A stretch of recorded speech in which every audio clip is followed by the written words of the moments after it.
Bonjour, aujourd'hui nous allons essayer de répondre un peu aux questions, aux différentes questions sur la page YouTube. Alors, avant tout propos, il faut savoir que le transfert de données au niveau de Salary Compta concerne euh, les données de la même année. Voilà.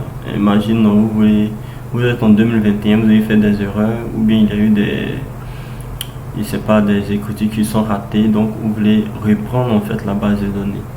C'est dans ce sens-là on va faire le transfert des données. Pour les autres éléments, on peut voir dans d'autres vidéos.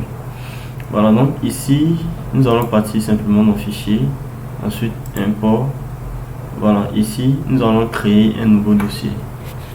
On peut dire par exemple Compta Import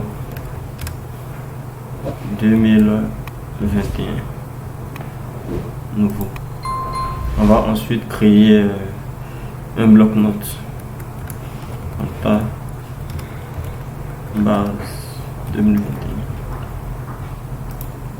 Voilà. Maintenant ici nous allons dire exactement les éléments que nous allons transférer de la première base vers la deuxième base. Donc type d'écriture.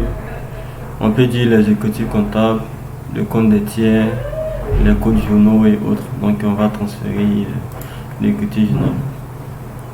L'écriture comptable, donc on va ajouter les différents éléments.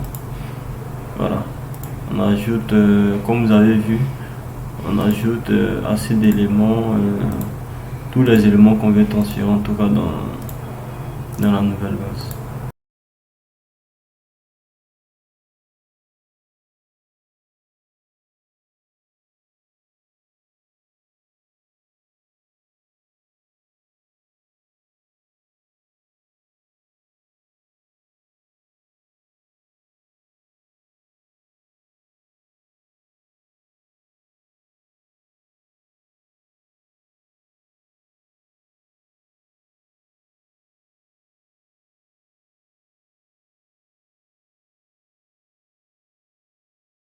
Voilà, ainsi rempli, nous allons enregistrer, ensuite aller dans Fichier et Export, ensuite format paramétrable. Voilà les éléments, on va cliquer dessus.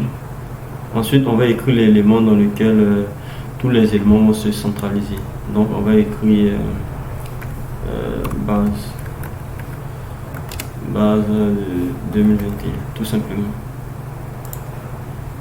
Donc, les codes journaux qui sont concernés, on peut dire par exemple de achat à vente. Voilà, donc tout sera dedans.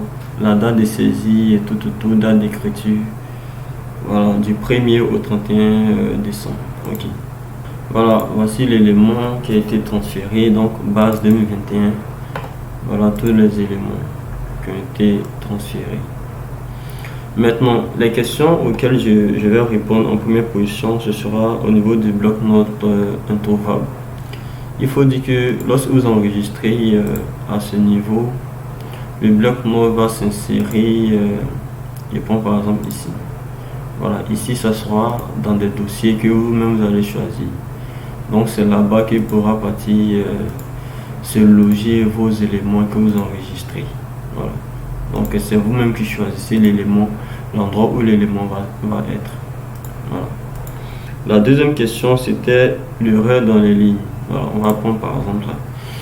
Vous allez remarquer qu'ici, si vous remarquez bien, c'est chaque élément. Il y a le code journal, la date, le libellé, la référence, le numéro de compte, le numéro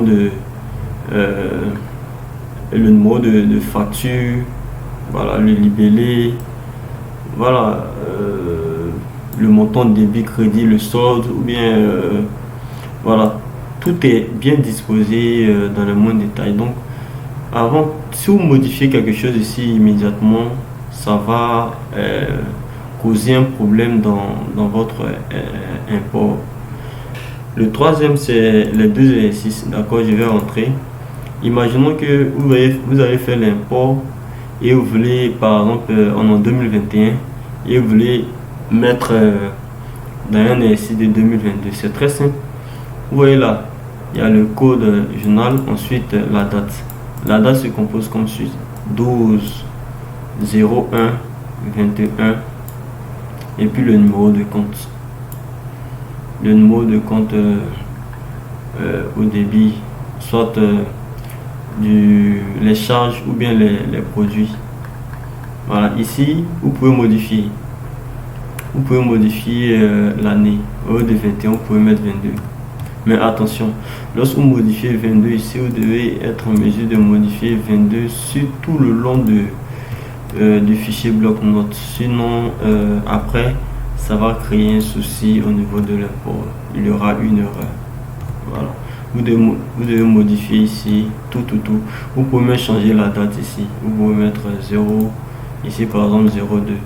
Mais assurez-vous ici, lorsque vous modifiez 2022, de changer vraiment tout. Et surtout la base, cette base de copie, cette nouvelle base dans laquelle vous devez transférer, cette base doit être aussi en 2022. Vous devez créer cette base dans l'intervalle de janvier 2022 à décembre 2022 pour ne pas qu'il y ait des erreurs aussi. Le quatrième élément, c'est la longueur du compte. Voilà. Il faut dire que les bases, comme il a dit, les deux bases doivent être des bases qui sont pareilles. Donc si il regarde par exemple dans je vais par exemple dans Fusion et que je choisis l'autre base, la nouvelle base, vous allez voir que tous les éléments sont pareils ici et à droite. Donc si je prends le plan comptable, c'est pareil, le plan des tiers, tous les éléments qui sont ici, les numéros de compte, tout doit être pareil. Donc vous devez fusionner exactement avec l'élément, les deux bases. Le taux des taxes, pareil. Le code journaux, ça doit être pareil, les mêmes éléments. Voilà, donc il faut importer pareillement les mêmes éléments qui sont ici dans votre comptabilité pour pouvoir faire l'import. Voilà, au niveau de la cinquième question, fichier en cours d'utilisation. Voilà, il faut se déconnecter lorsque vous faites l'import de tous les documents comptables liés à l'importation. Il faut vraiment se déconnecter de tout et il faut avoir un logiciel à monoposte, c'est-à-dire il ne doit pas avoir une autre personne qui est en train d'utiliser le logiciel en même temps que vous. Voilà, donc vous devez être le seul à utiliser et les dossiers ne doivent pas être ouverts. Voilà, donc ça c'est la première étape. Bon, si je veux continuer, au niveau de la deuxième étape, je vais ouvrir celui-ci. Voilà, et on va regarder ensemble dans les journaux, il n'y a rien. Voilà, donc je vais partir dans fichier, ensuite import format paramétrable et je vais cliquer dessus. Vous allez voir que je n'ai rien modifié dans l'autre comptabilité, je n'ai rien modifié dans ce fichier. Si vous avez des questions, vous pouvez me contacter et à très bientôt. Merci.